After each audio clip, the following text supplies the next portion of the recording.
Bonjour à toutes et à tous. Un nouveau point de vue aujourd'hui avec un invité prestigieux. Il s'agit de Philippe Bello. Bonjour Philippe Bello.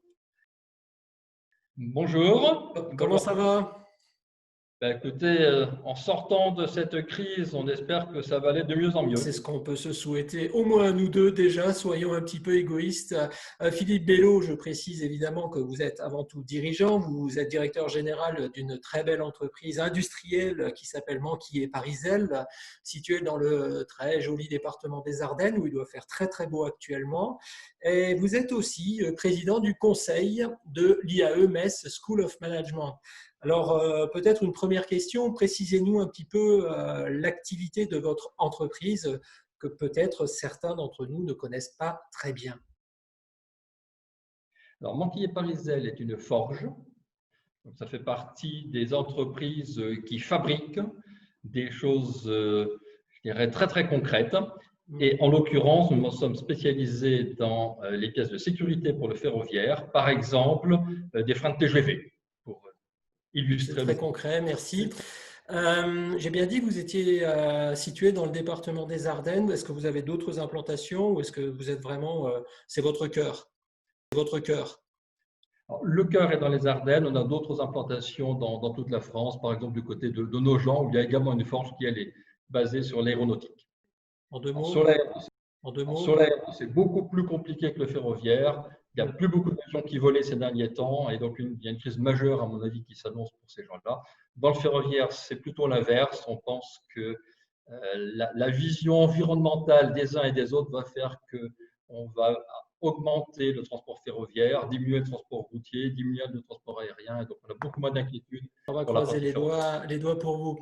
Je l'ai dit, vous êtes aussi président du conseil de l'IAEMS School of Management. Alors, pourquoi ce choix? Parce que c'est une responsabilité importante qui prend aussi du temps. Pourquoi faire ce lien avec une école de l'enseignement supérieur en Lorraine? Alors, d'abord, en Lorraine, parce que je suis lorrain. C'est le premier point, très ancré dans mon territoire, un petit-fils d'agriculteur, fils d'instituteur, vraiment implanté en Lorraine. C'est le premier point. Le deuxième point, je dirais enseignement supérieur. Je suis moi-même issu d'un enseignement supérieur. Je suis issu de l'école polytechnique. Et il y a en commun avec l'IAE qu'il s'agit d'écoles qui sont quasi gratuites, comparées aux écoles de commerce qui coûtent relativement cher. Les IAE comme Polytechnique sont des écoles qui sont quasiment gratuites, donc qui permettent d'être un véritable ascenseur social. C'est la première raison, je dirais, qui fait que je suis intéressé par l'IAE, qui au passage est la plus grande école de commerce, si on considère tous les IAE de France, et donc le plus gros réseau de ce type d'enseignement. Je crois qu'on va avoir des histoires avec les écoles de commerce, mais on assumera tous les deux. Le deuxième point, c'est justement sur faire le lien. Et c'est quelque chose qui personnellement me caractérise. J'ai été entre autres professeur d'automatique, ce qui veut dire que je suis spécialisé dans les systèmes, les liens entre les systèmes, leur interaction, leur bouclage. Et donc faire le lien, c'est quelque chose qui m'anime énormément.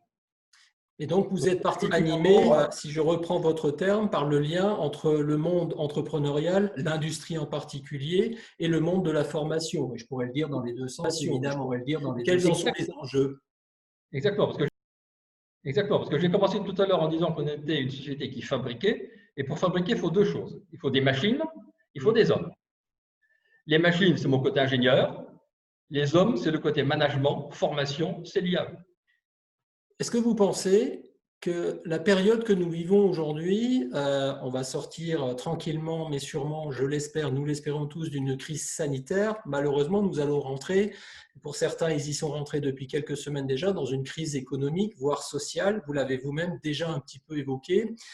Qu'est-ce que cette crise nous suggère en termes de responsabilité par rapport à ce lien que vous évoquez entre l'industrie, le monde de l'entreprise et l'école? Plus d'efforts, où faut-il mettre le point de focal? Alors, je vais le présenter différemment en disant qu'il faut toujours voir le côté positif de ce qui nous arrive. Donc, certes, il y a une crise, probablement elle va être difficile à vivre, mais toutes les crises sont des occasions de rebond. La plupart des grands progrès, que ce soit sociaux ou technologiques, sont nés de crises. Donc, une crise, c'est une occasion de progresser. De la même façon que nous disons, nous, industriels, quand on a une réclamation chez un client, c'est une occasion d'améliorer le lien avec lui. Donc, cette crise, en fait, en quoi elle va nous aider à progresser? Qu'est-ce qu'elle va nous apporter? Qu'est-ce qu'elle nous apprend? Je préfère être sur cette thématique-là, et c'est là où l'IAE, en tant que formation, orientée vers le futur, a tout son rôle à jouer. Alors, qu'est-ce que ça veut dire quelque part, ce point-là? Qu'est-ce qu'on a appris? On a appris à travailler à distance. Et ça, c'est vraiment fondamental. On a rendu possible des choses qui, il y a 3 mois, on aurait dit est impossible. On a appris à travailler avec les outils modernes. Moi, j'ai actuellement une dizaine de personnes chez eux à la maison et ça fonctionne quasiment aussi bien que quand ils étaient tous ensemble à prendre du café autour de la machine. Donc, l'enjeu et ce qu'on va apprendre de cette crise, c'est ça. C'est comment travailler à distance. Alors, et ça va remettre en cause au niveau de la formation, le fond de la formation. Donc, typiquement, pour l'IAE, c'est apprendre à ses élèves comment manager des gens qui travaillent à distance et comment les manager à distance. C'est un point, je pense, important, surtout quand on parle de génération Y, de millénium, etc. Il y a un grand changement culturel et social qui a lieu. Et puis, il y a également un problème de forme pour l'IAE qui peut changer, savoir faire de la téléformation. Et peut-être, je vais appeler ça de la relocalisation, c'est-à-dire peut-être se rendre dans les entreprises pour former des équipes au lieu de l'inverse.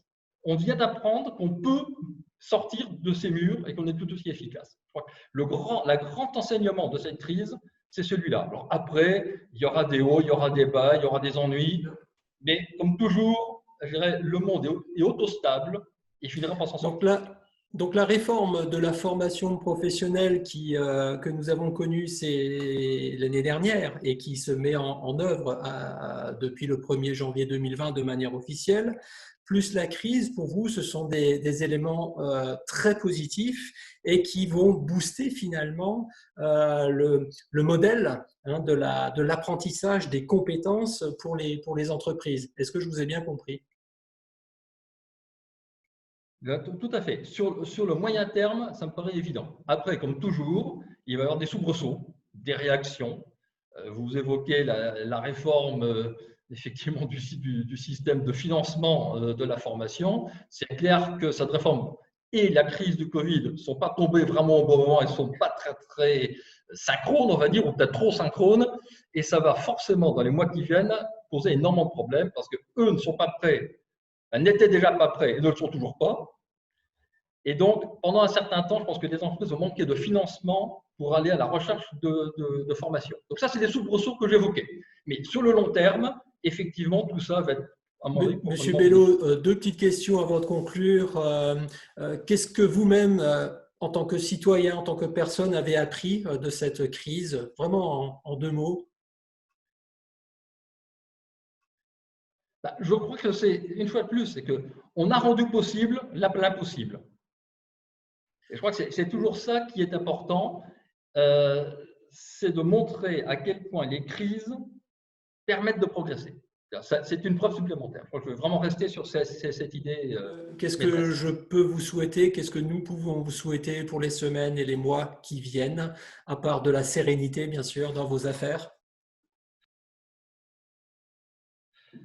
Je crois que j'ai parlé de soubresauts. Je crois qu'il faut se souhaiter tous, les uns les autres, que les soubresauts soient les plus on va dire sympathiques possibles et en tout cas qu'ils ne désorganisent pas trop à long terme l'ensemble du. Merci beaucoup Philippe Bello pour la clarté de vos propos, mais aussi pour votre sourire, c'était très agréable. Un rendez-vous point de vue donc, pour l'IAEMS School of Management.